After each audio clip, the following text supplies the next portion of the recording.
بسم اللہ الرحمن الرحیم۔ شروع اللہ کے نام سے جو بڑا مہربان اور نہایت رحم کرنے والا ہے۔ السلام علیکم، کیسے ہیں آپ؟ امید کرتا ہوں کہ آپ خیریت سے ہوں گے، اور ہماری دعا ہے کہ اللہ تعالیٰ آپ سب کو خیر و عافیت سے رکھے۔ پیارے بھائیوں، ہمارے پیارے نبی محمد صلی اللہ علیہ وسلم کی کچھ چھوٹی حدیث آپ کے سامنے پیش کروں گا۔ آپ سب دوستوں سے گزارش ہے کہ ان حدیث کو یاد کر لو اور اپنے دوستوں کے ساتھ بھی شیئر کرو۔ آپ سب دوستوں کا بہت شکریہ۔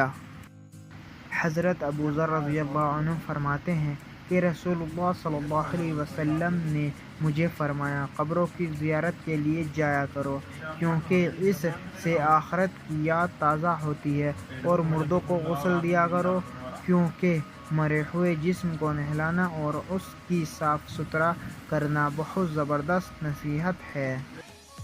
نماز جنازہ میں شرکت کیا کرو، شاید کہ اس سے تیرے دل پر کوئی غم وارد ہو، کیونکہ غمگین دل والا شخص قیامت کے دن اللہ تعالیٰ کے عرش کے سائے میں ہوگا۔ حضرت عثمان بن عفان رضی اللہ عنہ کے غلام حضرت بانی فرماتے ہیں، میں نے حضرت عثمان رضی اللہ عنہ کو ایک قبر کے پاس کھڑے روتے ہوئے دیکھا۔ آپ اس قدر روئے کہ آپ کی داڑھی مبارک تر ہو گئی۔ آپ سے عرض کی گئی، آپ کے پاس جنت اور دوزخ کا ذکر کیا جاتا ہے، اس کے ذکر پر آپ اتنا نہیں روتے، اور اس قبر کے پاس کھڑے ہو کر آپ اتنا رو رہے ہیں، اس کی وجہ کیا ہے؟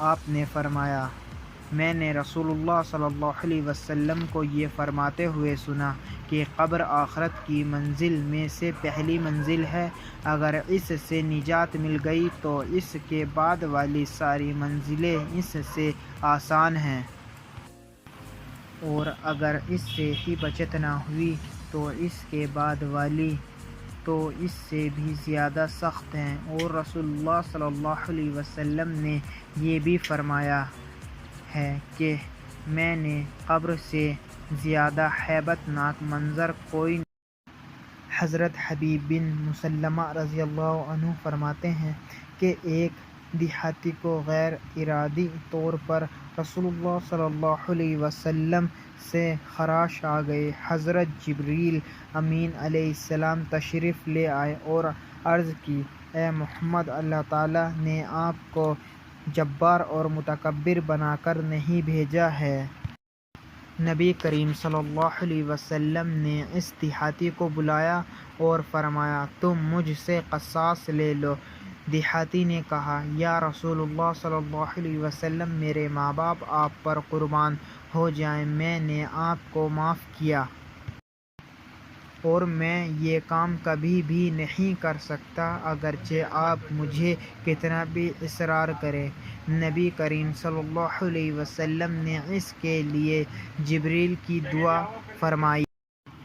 حضرت سلیمان بن حبیب المحاربی سے مروی ہے کہ حضرت ابو امامہ باہمی فرماتے ہیں کہ جب نبی کریم صلی اللہ علیہ وسلم نے اعلان نبوت فرمایا تو شیطان کے پاس اس کے چیلے آئے اور کہنے لگے، اللہ کے نبی نے اعلان نبوت کر دیا ہے اور ان کی امت بھی پیدا ہو گئی ہے۔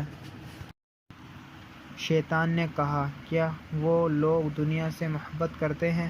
شیطان کے شاگردوں نے کہا، جی ہاں۔ شیطان نے کہا، اگر واقعی وہ دنیا سے محبت کرتے ہیں تو مجھے کوئی پرواہ نہیں کہ بتوں کی عبادت نہیں کریں گے، یہ لوگ مجھے سے بچ نہیں سکتے۔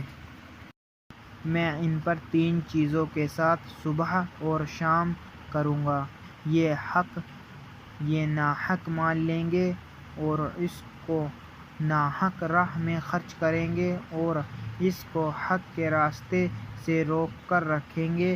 تمام برائیاں انہی 3 چیزوں کے بدلے ہیں۔ اللہ تعالی ہم سب کو ان پیاری احادیث پر عمل کرنے کی توفیق عطا فرمائے، آمین یا رب العالمین۔ السلام علیکم ورحمۃ اللہ وبرکاتہ۔ ویڈیو پسند آئے تو چینل کو لائک اینڈ سبسکرائب کریں اور اپنے دوستوں کے ساتھ شیئر بھی کریں۔ زماں ملک۔